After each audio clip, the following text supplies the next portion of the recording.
Let's solve a few more problems. Question number 33.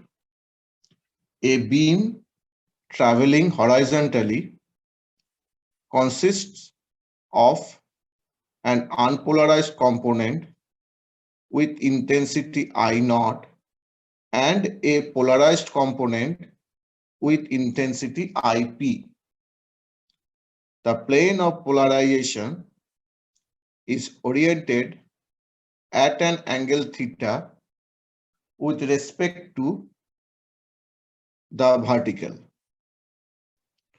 The figure shows the total intensity I total after the light passes through a polarizer as a function of the angle alpha that the axis of the polarizer makes with respect to the vertical. Identify the correct statements. So we are given 4 options and we have to find out the correct one.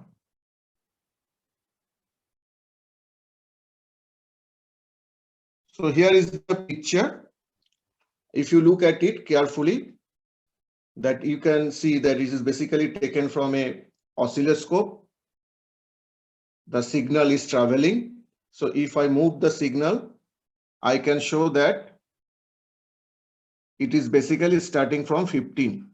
So baseline is 15, and so on the upside it is 15 to 25, that is 10, and in the lower portion it is 15 to 5, that is 10. So total peak to peak value is 20, because 15 to 25 10 and 15 to 5 10, so 10 plus 10 is 20. So basically this is the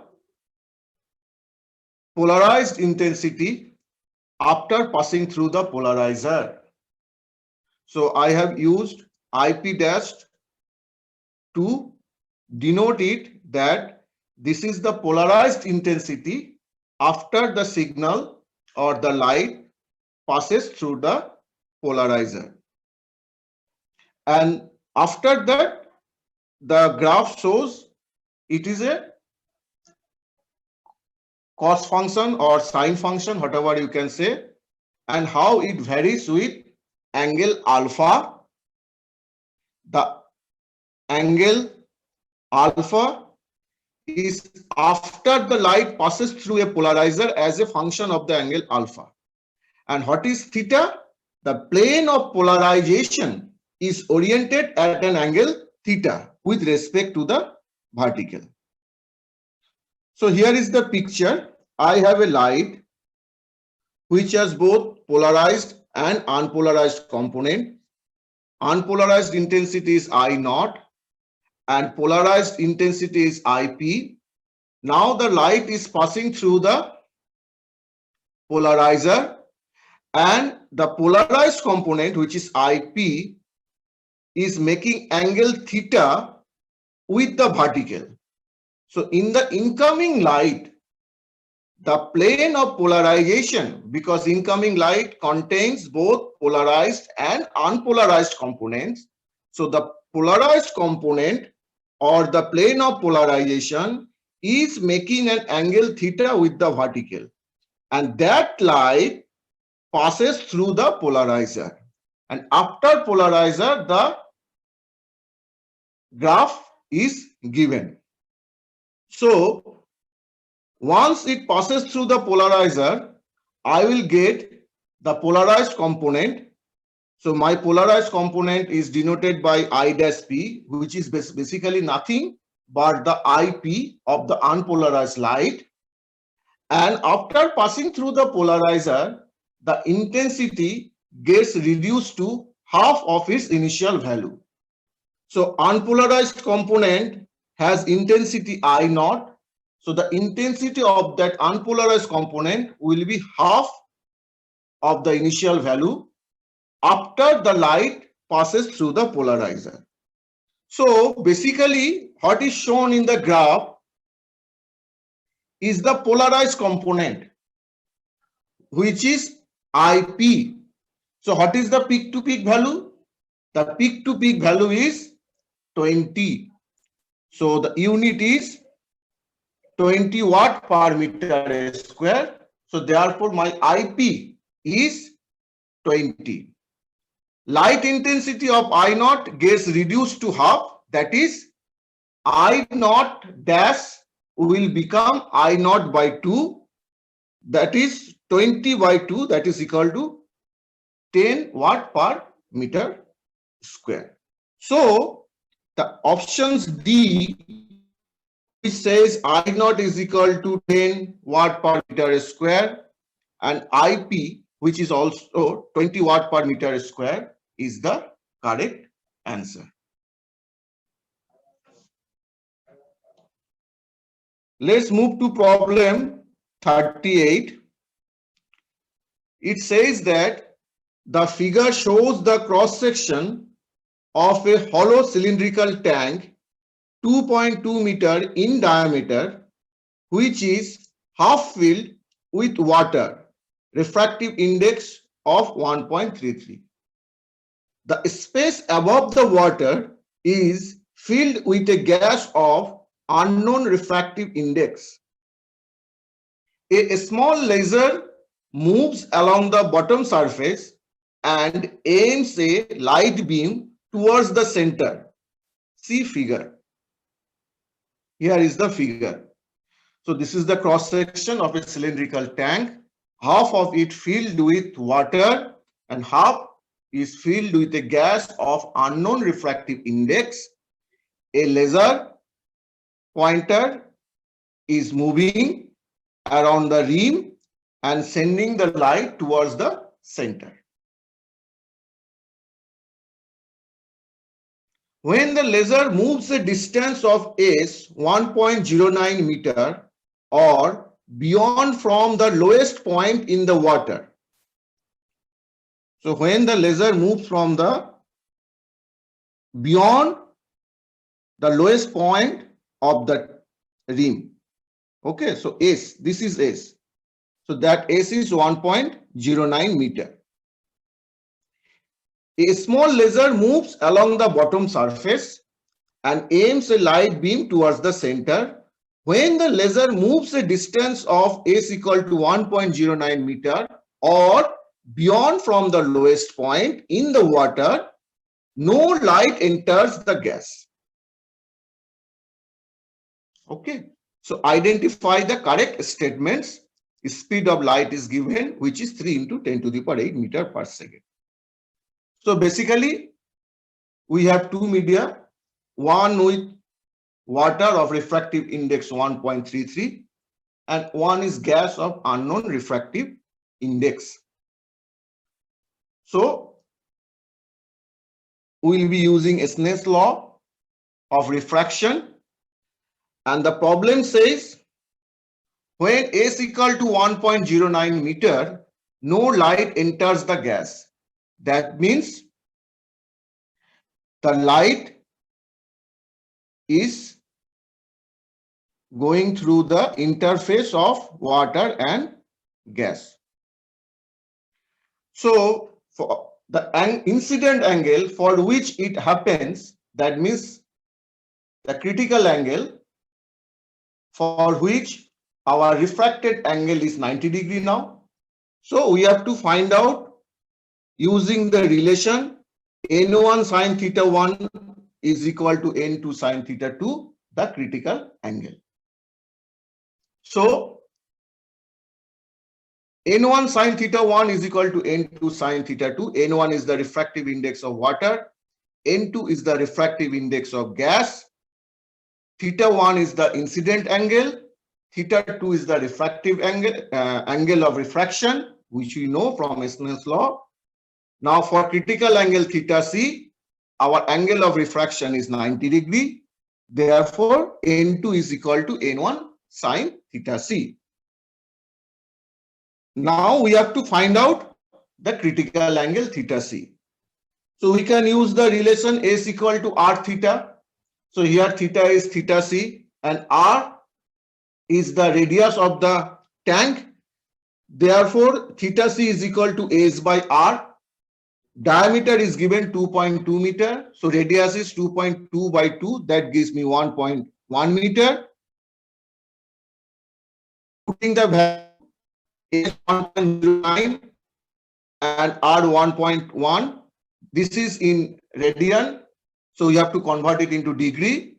So putting the value 180 by pi, that gives me the angle in degree. That gives me 56.77 degree. So critical angle is 56.77 degree, for which no light goes to the gas medium. So option D is correct. Now we have to find out the refractive index of the gas. So we know already from 1, N2 is equal to N1 sin theta c. This is our relation 1, which you already got using Snell's law.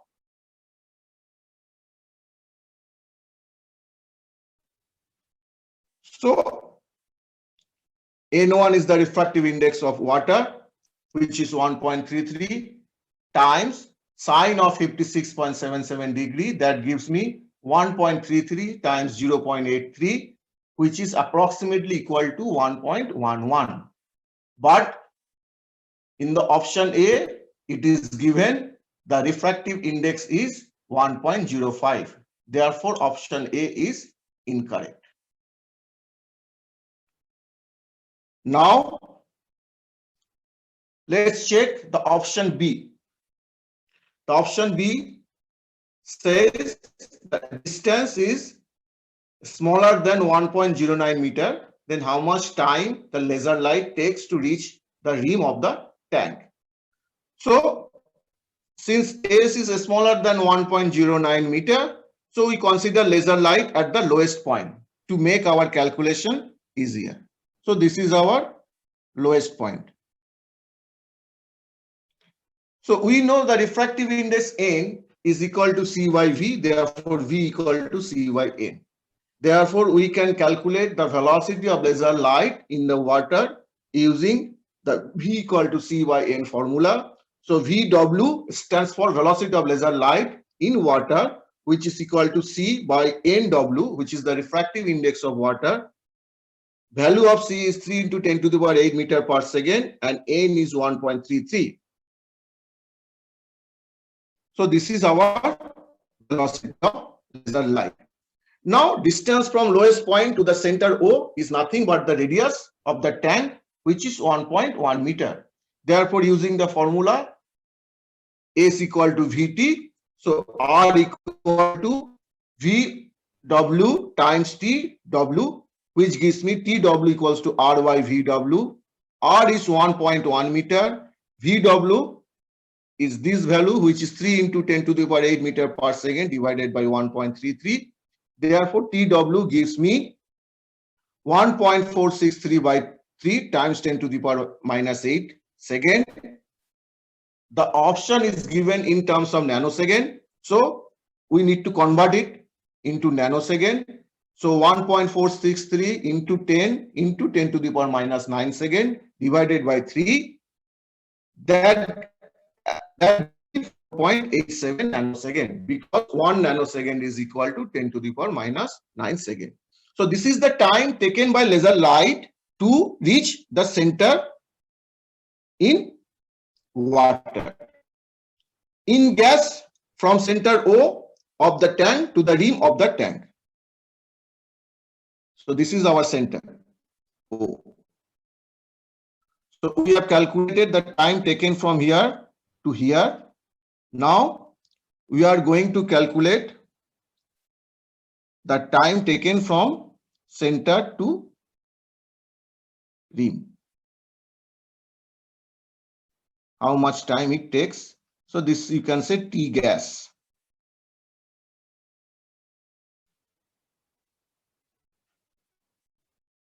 So refractive index of gas we calculated 1.11. We will be using the formula equal to C by V. Therefore, refractive index of N gas is equal to C by velocity of the light in the gas, V gas. So V gas is equal to C by N gas. C is equal to 3 into 10 to the power 8 meter per second divided by 1.11. Then again the distance is nothing but the radius of the tank, which is 1.1 meter. Therefore, R gas, you can write R gas is equal to V gas times T gas. Therefore, T gas equal to R gas by V gas, and R is 1.1 meter. Velocity in gas is 3 into 10 to the power 8 meter per second divided by 1.1. This is the value we already got. So I get 1.1 times 1.11 divided by 3 into 10 to the power 8 second. Then again I am converting it into the nanosecond. So I am multiplying and dividing it by 10. So I get 1.1 times 1.11 times 10 to the power minus 9 times 10 divided by 3. That gives me 4.07 nanosecond. So total time is given by time taken in water, TW, plus time taken in gas, T gas. So adding these two values, 4.87 plus 4.07 gives me 8.94 nanosecond, which can be approximated to 8.9 nanosecond.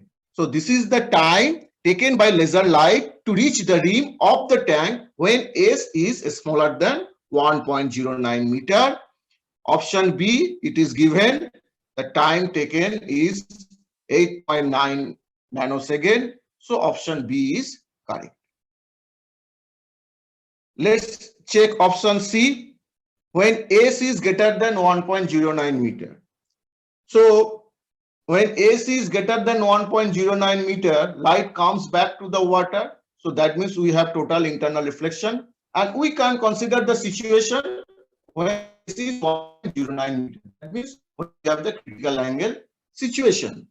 So we already know W we calculated, which is 4.87 nanosecond. So light comes back. So how much time it will take? It will go and reflect it back to the water. So we have to multiply it by 2. So total time is 2 into TW is the time taken by the laser light to reach the rim of the tank. So therefore, the total time is 2 times 4.8 nanosecond. That gives me 9.74 nanosecond, which is approximately 9.7 nanosecond. And option C also says 9.7 nanosecond under this condition. So C is correct. So therefore, only option A is incorrect. Option B, C, and D are correct options.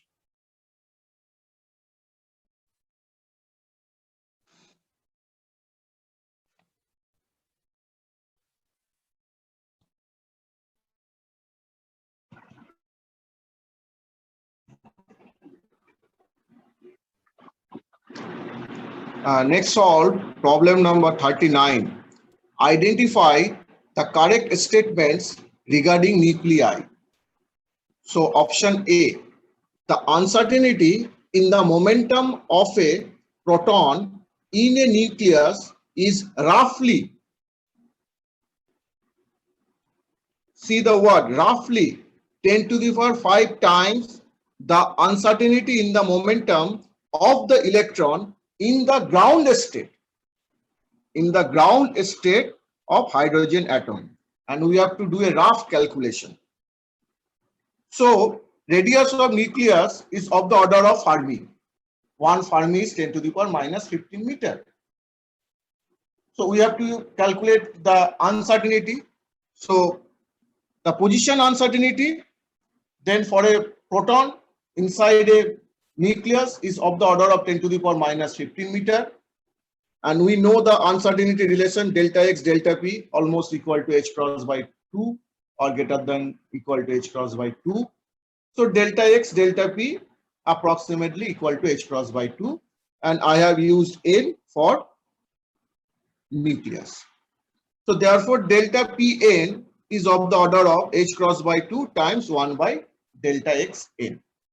because we have to calculate the uncertainty in the momentum. So radius of ground state of hydrogen atom, is of the order of angstrom. So it is 10 to the power minus 10 meter. So delta x E for electron is approximately 10 to the power minus 10 meter.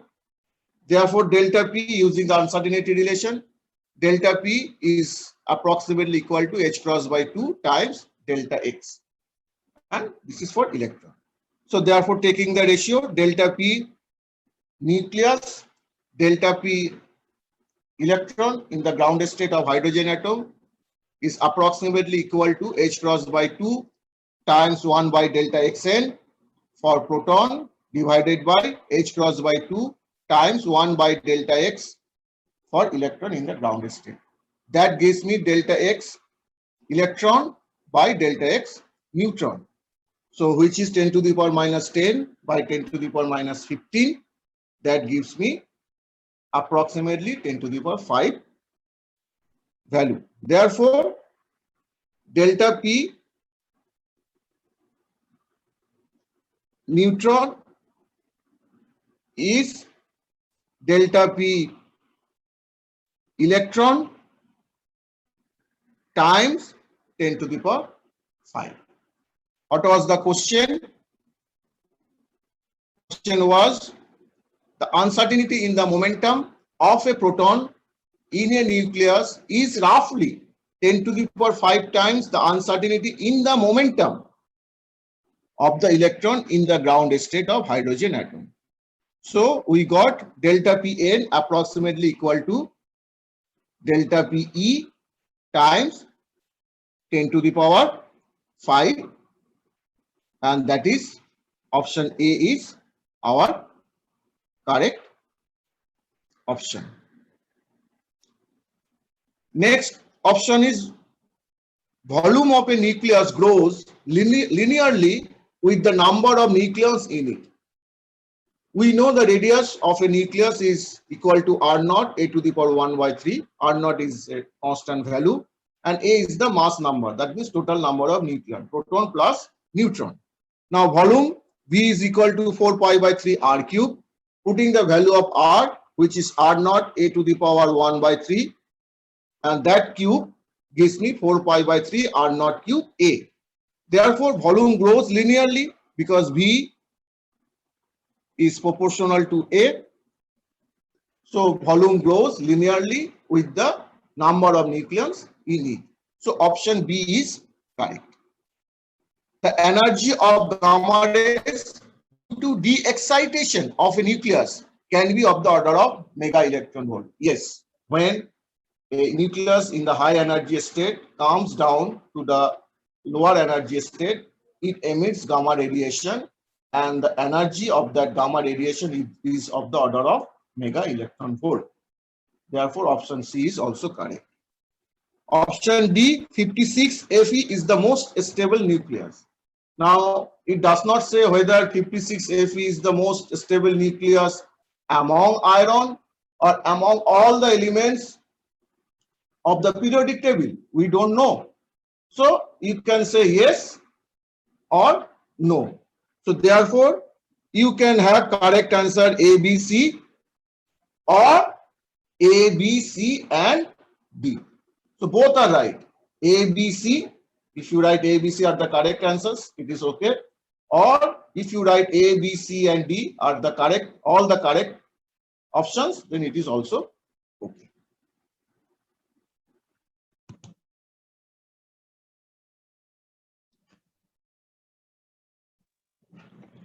Let's look at problem number 31. A gaseous system enclosed in an adiabatic container is in equilibrium at pressure P1 and volume V1. Work is done on the system in a quasi-static manner. Note down the word quasi-static manner and also adiabatic container. So work is done on the system in a quasi-static manner due to which the pressure and volume change to P2 and V2 respectively in the final equilibrium state. At every instant, the pressure and volume obey the condition PV to the power gamma equals to C, where gamma is equal to Cp by Cv and C is a constant. Adiabatic process and quasi-static process. So condition is PV to the power gamma is equal to C is obeyed at every instant. If the work done is 0, then identify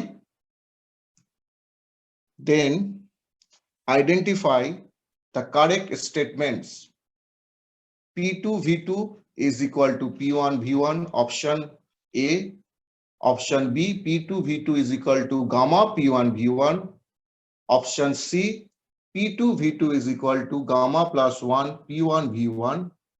And option D, P2 V2 is equal to gamma minus 1 P1 V1. You see the condition PV to the power gamma is equal to constant is not given in the option because the process is adiabatic as well as quasi-static. So we have to identify the correct statement. Just to refresh our memory, in the case of adiabatic process, the work done is given by V initial to V final PdV, which is equal to R by gamma minus 1 P1 minus T2, which can be written as 1 by gamma minus 1 P1 V1 minus P2 V2. And then we have PV to the power gamma equals to constant adiabatic process. PV equal to RT because these are the all ideal cases. PV to the power gamma minus 1 constant. T to the power gamma times P to the power 1 minus gamma is equal to constant. So in this problem, work done is 0. Therefore, from condition 1, which is W equal to 1 by gamma minus 1 times P1 V1 minus P2 V2 is equal to 0. Therefore, P1 V1 is equal to P2 V2. So option A is correct.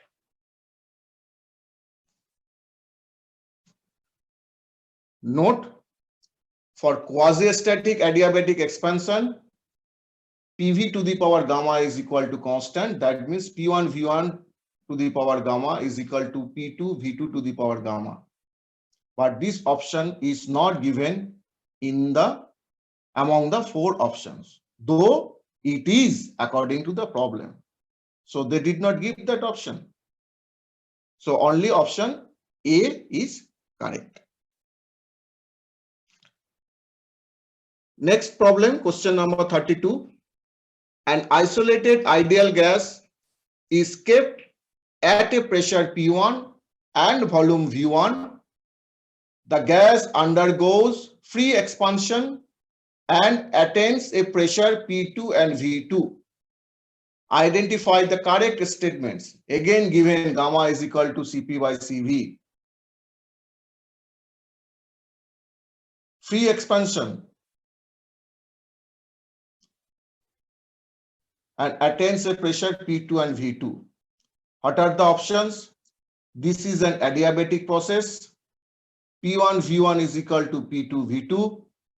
P1 V1 to the power gamma is equal to P2 V2 to the power gamma. And option D, this is an isobaric process. This is not an isobaric process because pressure changes from P1 to P2. So pressure is not constant. So free expansion, we know from the Joule experiment, the free expansion is an adiabatic process. Therefore, option A is correct. Again, in the case of free expansion and adiabatic process, the work done is 0. Therefore, W is equal to 0. Therefore, P1 V1 is equal to P2 V2. Therefore, option B, P1 V1 is equal to P2 V2 is correct.